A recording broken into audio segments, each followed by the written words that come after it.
পুরী মন্দিরে পতাকা ছিঁড়ে উড়ে নিয়ে গেল ঈগল। এটি কি কোনো অশুভ সংকেত?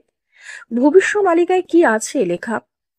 যেখানে ঈশ্বরের উপস্থিতি প্রতিদিন অনুভব করা যায়, সেই পুরী জগন্নাথ ধামে হঠাৎ করে ঘটে গেল এমন এক ঘটনা যা গোটা ভক্ত সমাজকে করে তুলেছে উদ্বিগ্ন।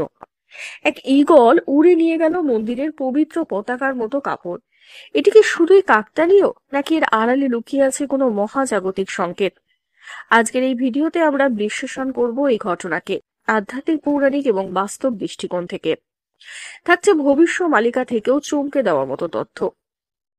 পুরী মন্দির এবং পতাকার মাহাত্ম্য।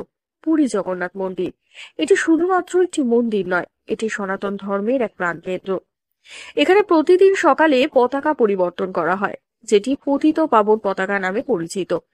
এই পতাকা মানে জগন্নাথ দেবের আশীর্বাদ। এই পতাকা প্রতিদিন বদলানো হয় মন্দিরের চূড়ো থেকে, আর এটি বাঁধার জন্য কিন্তু কোনো সেফটি নেই। তবুও কোনোদিন কোনো দুর্ঘটনা ঘটে না, এটি অলৌকিক বলেই মানা হয়। সম্প্রতি একটি ভিডিও ভাইরাল হয়েছে, যেখানে দেখা যাচ্ছে এক ঈগল হঠাৎ আকাশ থেকে নেমে আসে এবং পতাকার মতো দেখতে একটি কাপড় ছিঁড়ে নিয়ে আকাশে উড়ে যায়। এই দৃশ্য দেখে প্রথমে মনে হতে পারে এটি একটি সাধারণ ঘটনা, কিন্তু জগন্নাথ দেবের ভক্তদের কাছে এই পতাকা এক অলৌকিক শক্তির প্রতীক। তাই পতাকা ছিঁড়ে যাওয়া বা কোনো পাখি দ্বারা নিয়ে যাওয়া মানে এটা কিন্তু একটা গভীর সংকেত হতে পারে। পতিত পাবন পতাকার তাৎপর্য কি? পতিত পাবন মানে যিনি পতিতদের উদ্ধার করেন।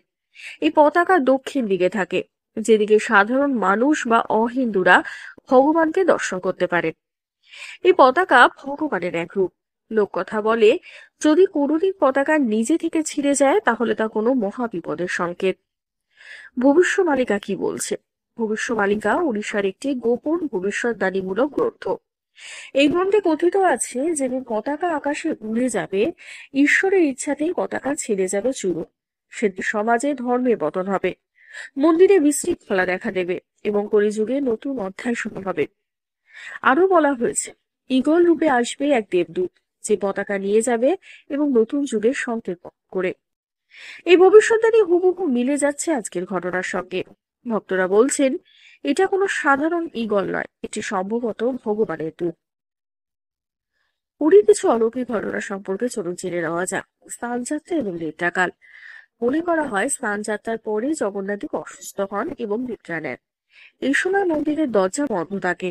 অনেক সময় দরজা খোলার আগে মন্দির প্রাঙ্গণে অদ্ভুত পাখির কণ্ঠস্বর বা অদৃশ্য সঙ্গীত শোনা যায়। অনেক পুরোহিত বলেছেন, ভগবানের সামনে আলো নিভে গেলেও কিছুক্ষণের জন্য উত্তর থেকে জ্যোতি দেখা যায়। এই সমস্ত অলৌকিকতার মধ্যে পতাকা ছিঁড়ে ঈগলে নিয়ে যাওয়া, এটা কিন্তু এক গভীর রহস্যজনক মুহূর্ত। বাস্তব দৃষ্টিকোণ থেকেও কিন্তু কিছু প্রশ্ন আসছে। বস্তুত এটি হয়তো একটি ঈগলের সাধারণ আচরণও হতে পারে। পতাকা হয়তো পুরনো হয়ে ছিঁড়ে গিয়েছিল, ঈগলের হয়তো খাবারের খোঁজে কাপড়টি নিয়ে গিয়েছিল। এটাও একটা যুক্তিপূর্ণ বিশ্লেষণ। কিন্তু এই পতাকা সাধারণ কাপড় নয়। এই পতাকা ছুঁয়ে গেলে মানুষের জীবনে শুভ ফল আসে বলে বিশ্বাস করা হয়। তো এই ঘটনাকে সহজে ভুলে যেতে পারছে না ভক্তরা।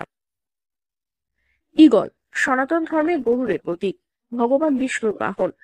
জগন্নাথের নিজে ভগবান বিষ্ণুর অবতার, তাহলে কি ঈগল ও গরুর রূপে কোনো সংকেতদাতা? লোকবিশ্বাস অনুযায়ী, যদি গরু পতাকা ছিঁড়ে নেয়, তবে ভগবান নিজেই কিছু পরিবর্তনের বার্তা দিচ্ছেন। আগামী দিনে কি ঘটতে পারে, ভক্তদের মধ্যে কিন্তু এখনই আতঙ্ক। এই দুর্ঘটনার পরে কি আরো বড় কোনো দুর্যোগ আসতে পারে, নাকি এটি এক আত্মশুদ্ধির সংকেত? ভগবান কি আমাদের আবার নতুন করে ভাবতে বলছেন? এই প্রশ্নগুলোর উত্তর কিন্তু লুকিয়ে আছে সময়ের মধ্যে। আমরা বিশ্বাস করি, জগন্নাথদেব কখনো তার ভক্তদের অনাথ করেন না। তিনি হয়তো এই ঘটনার মাধ্যমে আমাদের মনোযোগ আকর্ষণ করতে চাইছেন, যেখানে আমরা ধর্ম থেকে সরে যাচ্ছি, রীতি ভেঙে যাচ্ছি, মুক্তির পথ ভুলে যাচ্ছি। এই ভিডিও শেষে আমরা শুধু এটুকুই বলবো, ভক্তি রাখুন, বিশ্বাস রাখুন, কারণ যিনি পতাকা নেন তিনি সংকেত দেন। জগন্নাথ স্বয়ং আমাদের দিকে তাকিয়ে আছেন, সব প্রশ্নের উত্তর একদিন তিনি দিয়ে দেবেন। আজকের এই ভিডিওটি যদি আপনাদের ভালো লেগে থাকে, তাহলে অতি অবশ্যই কমেন্টের মাধ্যমে জানাবেন, লাইক করবেন, শেয়ার করবেন এবং চ্যানেলটি সাবস্ক্রাইব করতে একটুকু ভুলবেন না। ধন্যবাদ।